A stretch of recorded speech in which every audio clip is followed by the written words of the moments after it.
Hey there, everyone. This video is for Virgo 2025, a horoscope overview. So what we're going to be looking at in this video, if you're Virgo rising, is where all the outer planets are hitting you in 2025. So let me share my screen with you and we can check that out. So one of the notable things that's not present in this screen share is you'll have the South Node moving through your sign from January 12. The entire of 2025 will see Pluto in your sixth house. So it will be settling down in there for the next 20 years. It's been testing the waters between your fifth and sixth for the last couple, or maybe 18 months. So it's finally going to settle in there. Now, finances are going to take a reshaping thanks to Saturn and Neptune starting their cycles in the eighth house and the sign of Aries in 2025. Career is going to be interesting. So, your career, your life direction, as you get introduced to a new 7-year cycle called Uranus in Taurus. And then, of course, the once in every 12-year lovely boost for you, Jupiter in Cancer. So that's where all the major energies are going to be happening for you in 2025. So now we've looked at that, it's time to give it all some meaning. Before I get there, I just want to make a quick announcement that in November of 2024, I'm going to be doing a 2025 workshop in person here in Brisbane. So if you can get to Brisbane or you already are in Brisbane, I'd love to see you. So it's going to be happening on November 23. It's a one-day event, hopefully some dinner and drinks after, and getting to know you all and meeting new Astro friends is always a great time. So in the link below, I will pop a link where you can look at, the details. If you can make it, it'd be awesome to see you there. And it'll be great. All right, let's get into the fun stuff now. Not that the workshop's not fun, but you get my gist. So as I mentioned in the beginning, the South Node is going to be moving into your first house. Now, this is one of those transits that on paper, you might be a little bit apprehensive about that. And that's understandable because the South Node tends to speak to things of ending, of loss, of cleansing and purification. Now, some of those themes are already quite aligned with Virgo already. But for the most part, the South Node in your first house is going to be synonymous with endings, but beginnings as well. So as the year begins, it's going to be a really awesome time for you to start to really analyze your habits, your attitudes, and what's working for you, what's not working. It's a really good time to rearrange some of these things. A lot of the times we hear of the South Node about endings, letting go, all of that stuff. And yeah, that can also be true, but there's a wisdom piece, a spiritual piece here with the South Node, where when things can kind of get really refined down, distilled down, you can get to its true essence of things. One of the analogies I like to use is, say, for example, you've got a lemon tree in your yard, the seed, the tree, the flowers, and the fruit. But then you can distill that fruit down and take the oil and bottle that. All of that distilling process is very south nodal, and you're just left with the essence of the thing. And so you might find in 2025 that there's going to be a lot of changes, a lot of shifts, a lot of things that appear like loss, cleansing, letting go, all of that stuff. But usually that's the clean out or the clear out, so then the new stuff can come in and come through. Now, it's going to be a little bit of a tricky thing here because you're going to have to be careful with self-doubt. If there is loss, if there's criticism, if there's a failure, if there's that sort of beating yourself up by woulda, coulda, shoulda, that could be a thing. So you may need to be careful with that. A good motto or a good ethos to sort of work with in 2025 is the idea that you never lose, you either win or you learn. And so that might be something that will help you with 2025. There's also a low vitality piece here with the South Node. So you might find that energy is a bit low. Any health issues that you may have a predisposition for could also crop up. So it is going to be helpful to just take a little bit of extra care, a little bit of extra TLC when it comes to taking care of yourself. Eclipses are going to be pertinent this year. March and September will be key months where some of these ideas related to the South Node can be quite obvious. Okay, so money stuff. Money is going to bring you a chance to really do some things differently. And where that is going to take place is predominantly in the longer term financial side of things. So savings, investments, taxes, superannuations, 401ks, and the like if you're in the US. Reason being is you're going to have the whole of 2025 is about introductions, previews, sneak peeks into longer cycles that don't really kick off in their entirety until 2026. But in 2025, you're going to have two different cycles come through your eighth house of shared resources and money. Now, from the 30th of March through the October 2022, October 22nd, that's what I mean. You're going to have Neptune in Aries introducing you to that longer 14-year cycle. So this is going to be a time where you're going to be invited to explore some new financial possibilities.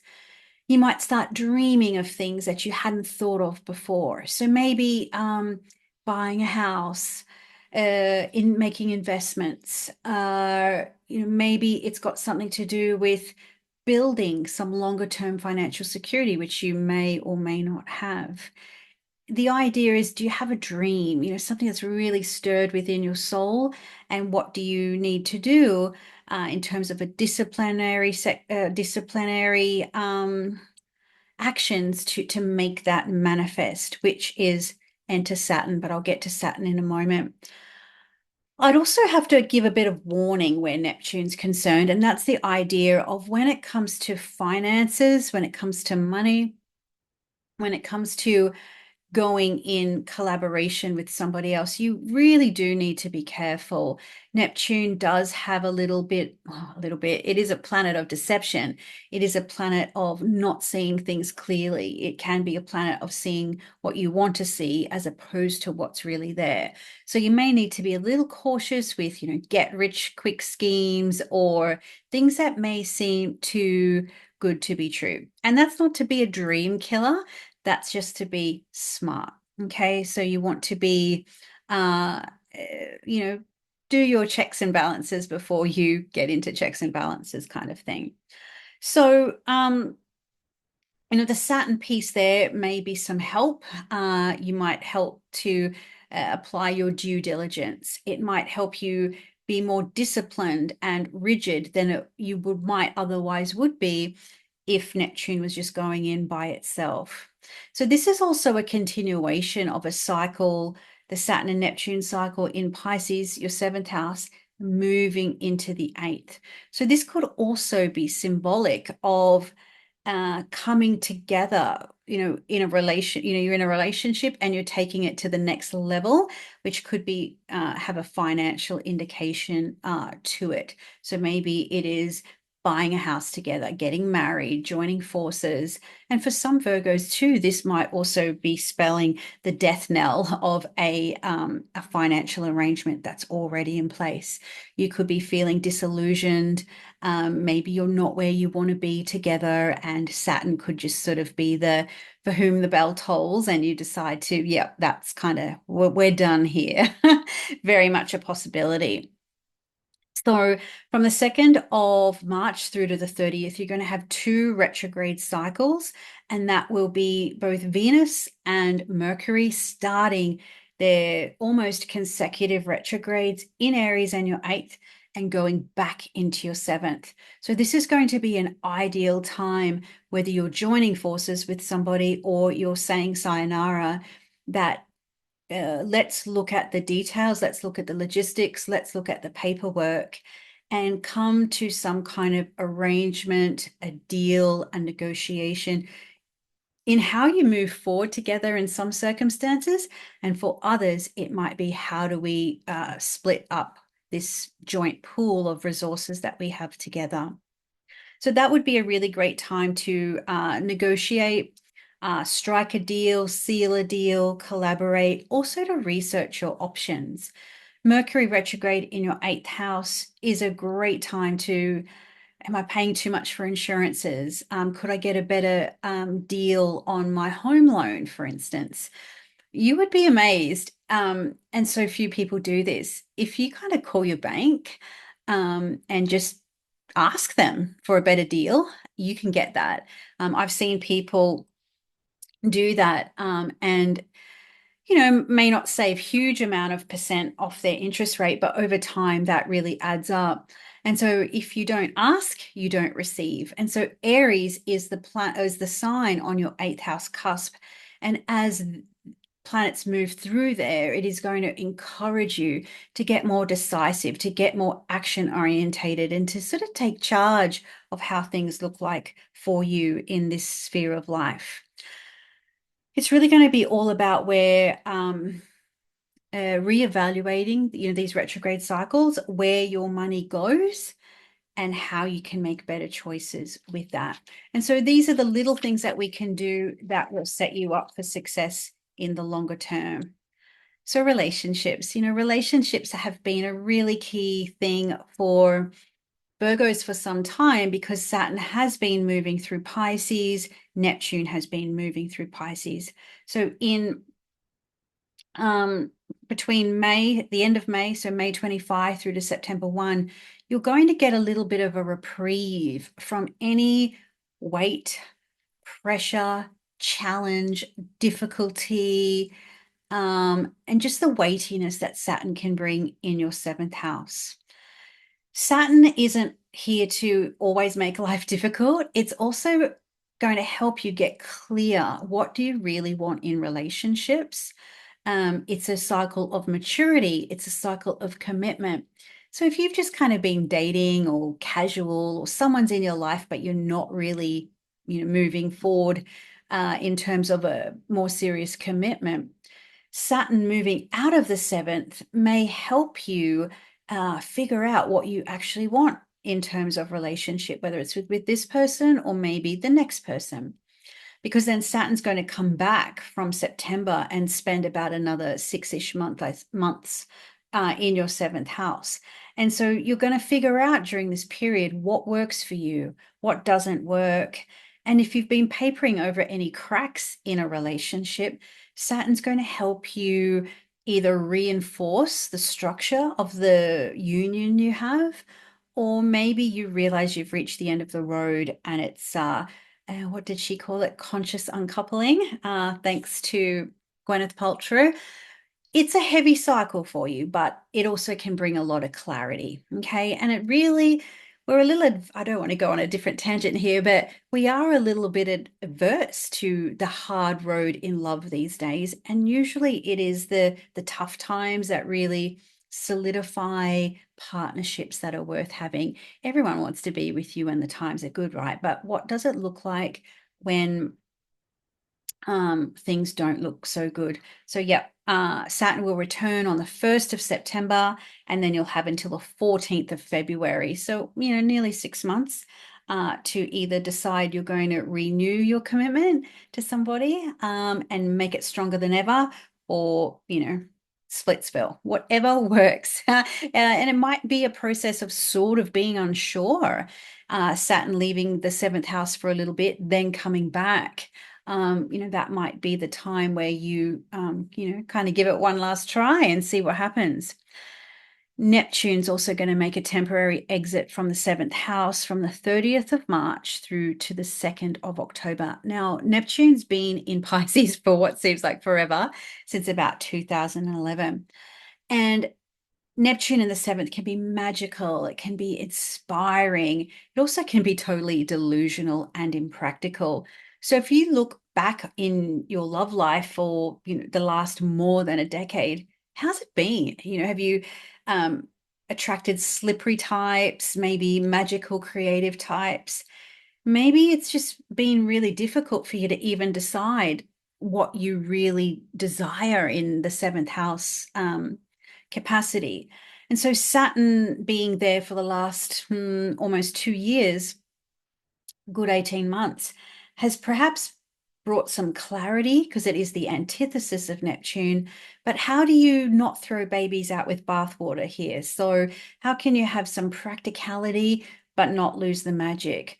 How can you have so much magic but not lose sight of reality? So, these are the two conflicting energies that you're having to work through.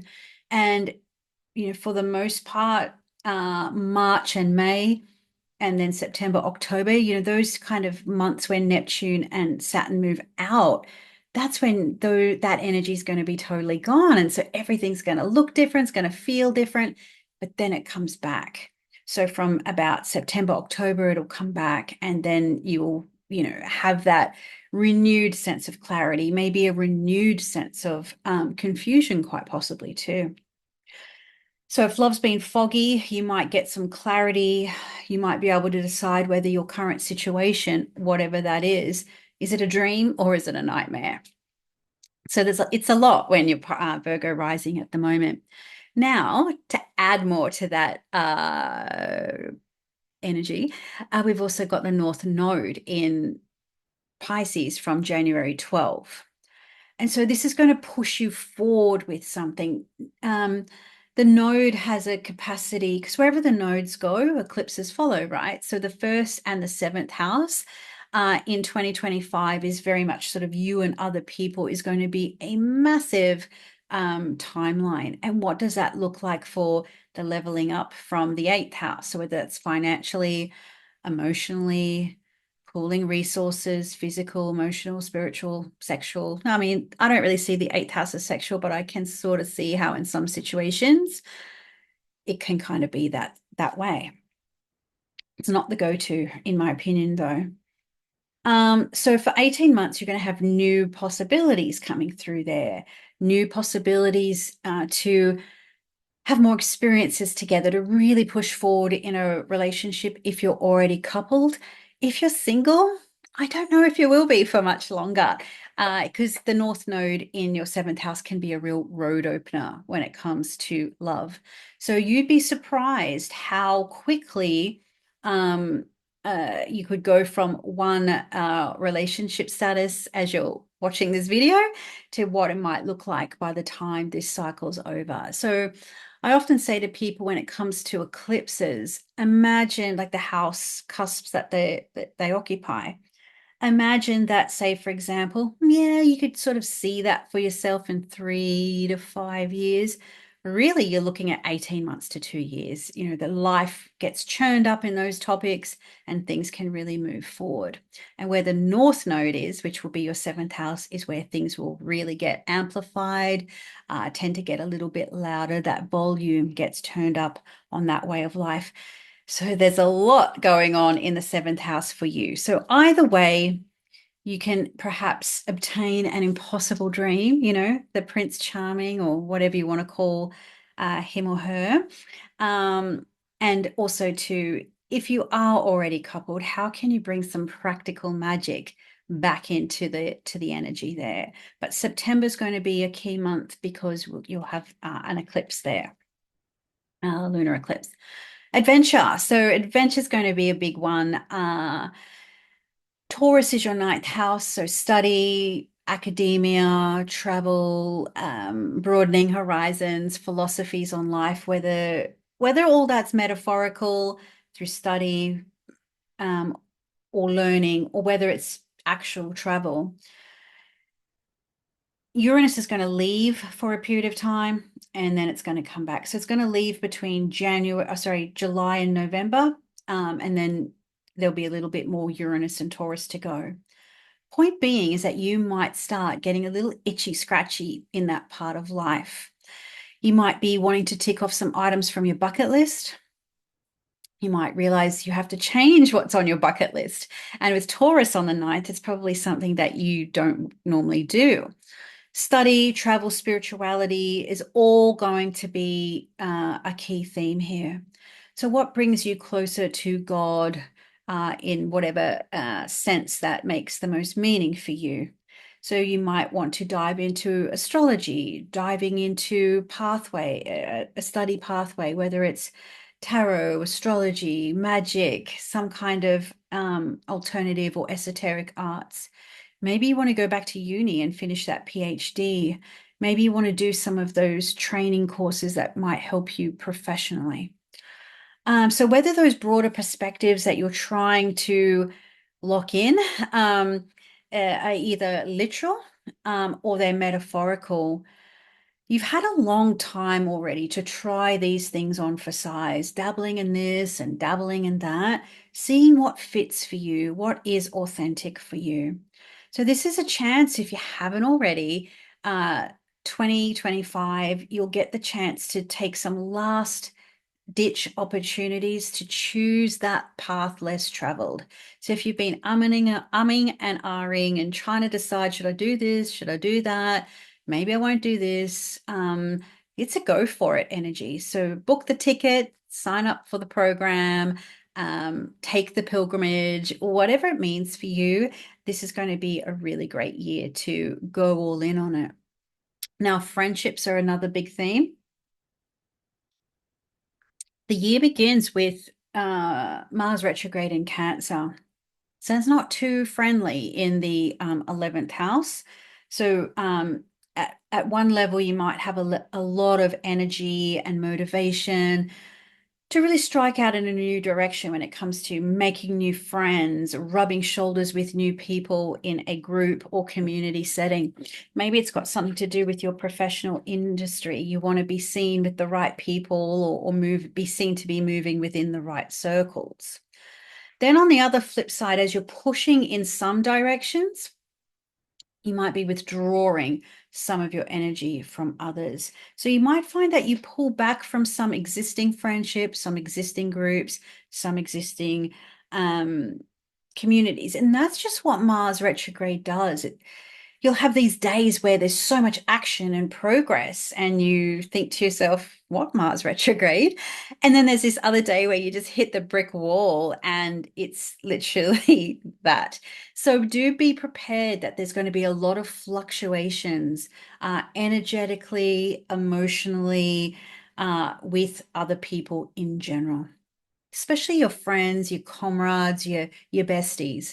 And also in terms of you could almost put the 11th at an audience level. So if you have a social media following, trying to grow your YouTube, whatever the case may be, right? Now, at another level with Mars retrograde, when the energy is fluctuating a lot, um, when you pull back a bit, you get to see who comes forward to you. See what I mean? So if you kind of hold back some energy, whether it's intentional or not, some people just don't even rise up to meet you back halfway. So Mars retrograde can be a bit of a testing period in that capacity as well.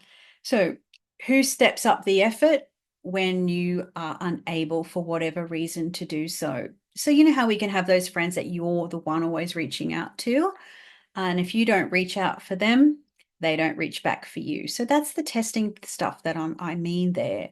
So Mars is motivation, it's effort, it's energy. And if you withdraw that, um, intentionally or not, who makes it back toward you? Mars is a cutter, a burner, and a separator. So once that's going retrograde through your 11th house, you're really going to find out the quality, the real nature of your friendships. Mars retrograde in 11th house can also reveal some frenemies in your life. So that's something to watch out for as well. Despite all that not seeming terribly pleasant, the toil will be worth the spoils when Jupiter arrives from June 10, which will be a 1 year cycle of benefits, blessings, and boons. So Jupiter will boost, elevate, and nurture everything to do with friendships, with bosom buddies, your kin and your clan, those people you want to be in your circle, personally, professionally, and just who's there to open doors for you, who's there saying good things about you when you're not in the room, who's putting you forward for opportunities, even when you're not there to be, if you're not in the room, who's saying good things about you when you're not in the room. So you're really going to get the best of friendship in the second half of 2025, because it's a double luck phase. Jupiter finds its joy in the 11th, and Jupiter is the greater benefic. So you might find yourself after that sort of cutting and severing phase earlier in the year that you're naturally feeling elevated, buoyant, lifted by people who may be spiritually inclined or have the capacity to nurture your own emerging spirituality, faith, philosophy, and ideas on life. So that's something you have to look forward to in the second half of the year. So as I'm recording this in October, well, hey, Mars is already in Cancer, so you may be starting to see some of the breakdowns or the emotional upsets or mishaps in particular relationships, of a friendship nature in particular already. Now, finally, career is a big one for you in 2025, and I'm really excited for about that for you, because not only do you have Jupiter in Gemini at present, and of course that will be there until June 10 before Jupiter moves into your 11th. So there is already a phase of roads opening, opportunities, recognition, being spotlighted in all the right ways, being put forward professionally for your wisdom, for your experience, for your knowledge. That sort of sagely wisdom people might be coming to you for.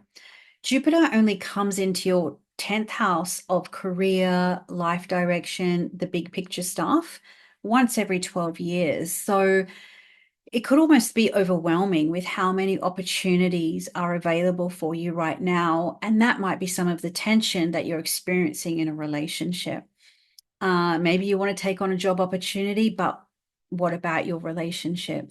Maybe there's that tension between pursuing career progress, but nurturing the relationship. Maybe a relationship actually boosts your career if you're lucky enough to have that set up. So, rewards, recognition, and opportunities are really the key theme for the first half of the year, in terms of your work and your career, what you're known for, what you do. If you don't work, this might be just what you're known for in your life. It just may feel very rewarding, full of recognition. Jupiter's also expansion. So maybe you need to grow your wings in some way and see what else is out there for you, whether that is maybe you're a mum at home with children, but you want to, okay, I've got a talent or a skill here at home, maybe I can create something in the digital sphere about that. I know plenty of women who do baking, cooking. They're just great at it, and they've created incredible careers thanks to social media. I'm sure you've got plenty of people on the Instagrams that you like to get recipes from. I know I do. So this first half of 2025 is this image of the crown of the king or the queen coming to you. It's on your head and you're at the top. And when you're at the top, the view's really good. It also gives you so many opportunities. And with Gemini being your 10th house, it could almost feel a little bit overwhelming.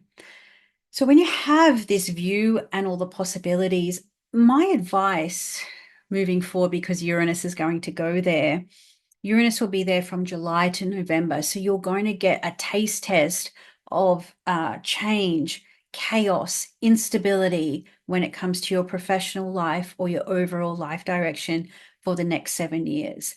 So if you've been a little bit stuck, a little bit stagnant, maybe you're a skippy in the headlights because there's too many opportunities, or a deer in the headlights if you're from America or even Europe. If you're overwhelmed or there's too much on offer for you right now, Jupiter and Gemini is not going to last forever. We've only got another 7 months or so of that. Uranus is going to last a while. So if you're realizing, hey, I think I need a change. Maybe the place I work, I just don't see there's a future in it. Maybe AI is going to take over my job, or maybe I just don't feel like it's authentically me anymore.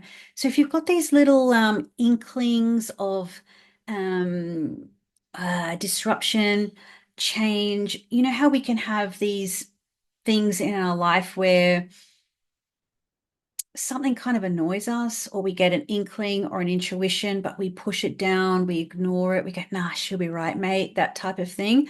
And it's all those little things that we ignore, we ignore, we ignore. Uranus comes along and blows the lid right off it. So if you've got this intuitive inkling that something's going to change professionally for you, um, maybe put that cart before the horse and take some proactivity. Start using Jupiter and Gemini to use your networks, expose yourself in the right ways professionally, whether that's putting your CV out there, whether that's getting some social media happening, because Jupiter will move into the 11th house, which is going to be super beneficial. And then Uranus will move into your 10th. That will kind of be disruptive. So Jupiter in the 10th now is almost providing a buffet of opportunities for you to take your pick. So when Uranus comes along, it's not quite so um, volatile or shocking in a sense. The idea is if you choose the change first, like if you choose the change before the change chooses you, then you get to choose the change. So you do have a choice. I hope that makes sense. So it is about not being too mutable, not being too easygoing about this. It's having that level of discernment and then taking that positive action to follow it up with. So there we have it. That's an overview of some of the major energies for 2025 for your sign. I hope it helped and I hope you enjoyed it.